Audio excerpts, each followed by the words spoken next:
Bonjour, bienvenue au Canada. Alors aujourd'hui, je vais vous montrer comment faire du jus de pimbina. Le pimbina est un arbre, un buisson qui pousse partout au Canada, de la côte est à la côte ouest. Il existe plusieurs variétés. Alors le pimbina appartient à la famille des viornes. Le terme viorne est d'origine européenne et le terme pimbina, qui sert à désigner cet arbre-ci, est d'origine amérindienne. Alors, pour distinguer cet arbre, très simple, tout d'abord, il y a la feuille. Alors ici, nous avons une feuille d'érable et la feuille de pimbina lui ressemble beaucoup. Alors, donc, le pimbina a 3 lobes et dans la famille des pimbina, il y a 2 principales variétés, je pense. Il y a le pimbina comestible et le pimbina trilobé. Nous avons ici une feuille, l'arbre qui est derrière moi est du pimbina comestible. Le pimbina trilobé, la feuille est un petit peu plus large et plus dentelée et les lobes sont un petit peu moins effilés. Dans les 2 cas, les fruits sont comestibles. Dans le cas du pimbina trilobé, les fruits sont plus gros que ce que nous avons ici derrière moi aujourd'hui. Alors, voici la feuille du pimbina. La fleur maintenant. Au printemps, la fleur produit des ombrelles de cette dimension-ci. Lorsque les fleurs sont ouvertes, les fleurs sont blanches. Certaines peuvent être un petit peu plus rosées, mais moi, je les ai toujours vues blanches. Pour effectivement avoir une bonne récolte, il est important de faire un arrosage d'insecticides au début de l'été, juste avant que les fleurs ouvrent. Et puis, pour empêcher un insecte, donc, de manger les fleurs et de pondre dans les parties tendres des branches. Alors ici, je vais vous montrer une grappe de fruits. Donc, nous avons ici une grappe de pimbina. Le pimbina le fruit du pimbina est acide, très acide. La saveur se rapproche beaucoup de la canneberge. Il y a à l'intérieur un gros noyau cependant. Dans la famille des viornes, les autres variétés de viornes qu'on retrouve au Canada, si je ne me trompe pas, je pense qu'elles sont toutes comestibles, mais les fruits sont bleus. Je pense à la viorne cassinoïde, le fruit il est plus petit, il est bleu. Les gens ici appellent ça dans les villages des petites olives. Alors on pourrait en faire de la purée. Aujourd'hui, avec le pimbina, on va faire du jus. Tout d'abord, la récolte du fruit. Alors, j'ai déjà préparé ici un bol. Il s'agit simplement de tailler juste avant la grappe, donc quelques grappes. Malheureusement, je ne trouve pas mon ciseau, alors je vais y aller avec les doigts.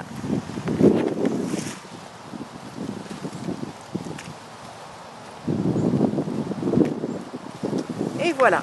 Alors, la grappe de fruits.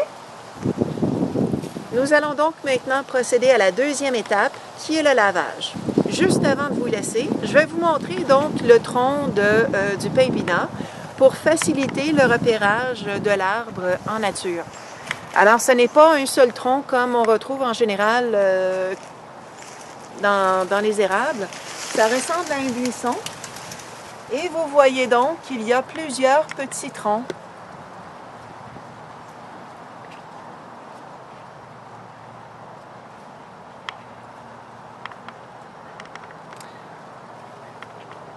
Alors, le pimbina est un excellent fruit. On pourrait pratiquement en faire une industrie, donc faire la culture de ce fruit-là pour faire du jus. Alors, le jus, il est excellent. Et puis, je vous invite donc chez moi. On va préparer du jus de pimbina. OK, alors on va poursuivre maintenant dans la production du jus de pimbina. Alors, après avoir recueilli nos fruits, il s'agit simplement de, bien entendu, les laver pour enlever la poussière et les petits amis qui peuvent s'y retrouver. Le pimbina est un fruit trop acide pour que des insectes pondent à l'intérieur. Alors, c'est très, très acide et il n'y a pas d'insectes à l'intérieur, vraiment pas.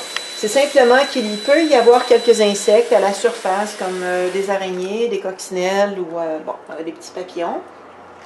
Une fois qu'on a bien fait tremper le fruit, il s'agit simplement de retirer les fruits et de les récolter, donc les recueillir dans un bol.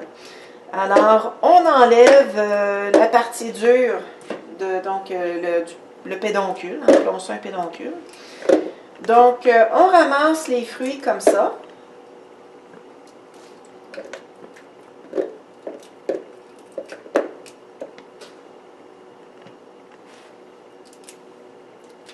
Et on va ensuite les passer dans le presse-purée pour recueillir le jus.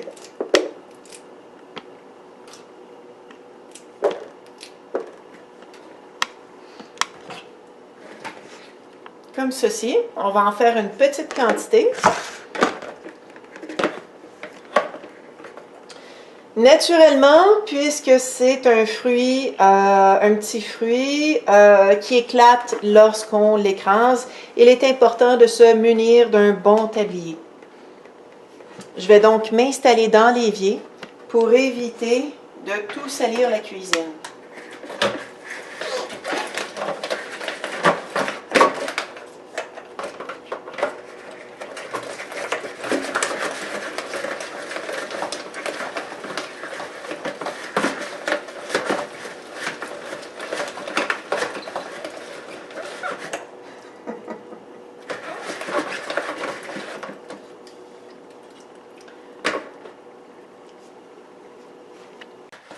Alors, on continue simplement à réduire en purée le fruit du pain vinaigre. Donc, on en recueille suffisamment pour ensuite transférer le tout donc dans des moules de cubes de glaçons. Alors, naturellement, dans le fond du presse-purée, il va y avoir plusieurs noyaux. On retire simplement les noyaux quand il y en a trop.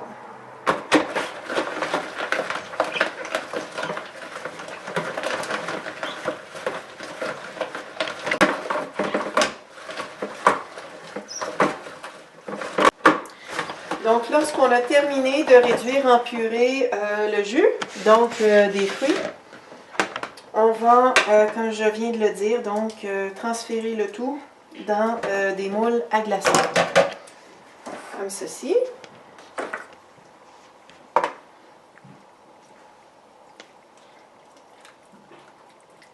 Je ne mets pas de sucre parce que je le sucre simplement dans mon verre directement lorsque je suis prête à consommer les glaçons. Et ça va au congélateur.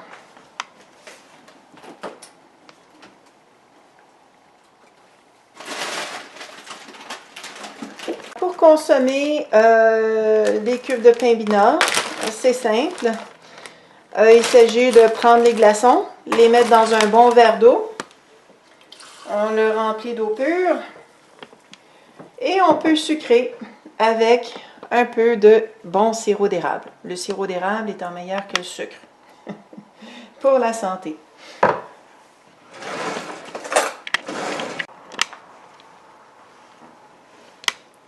À la vôtre.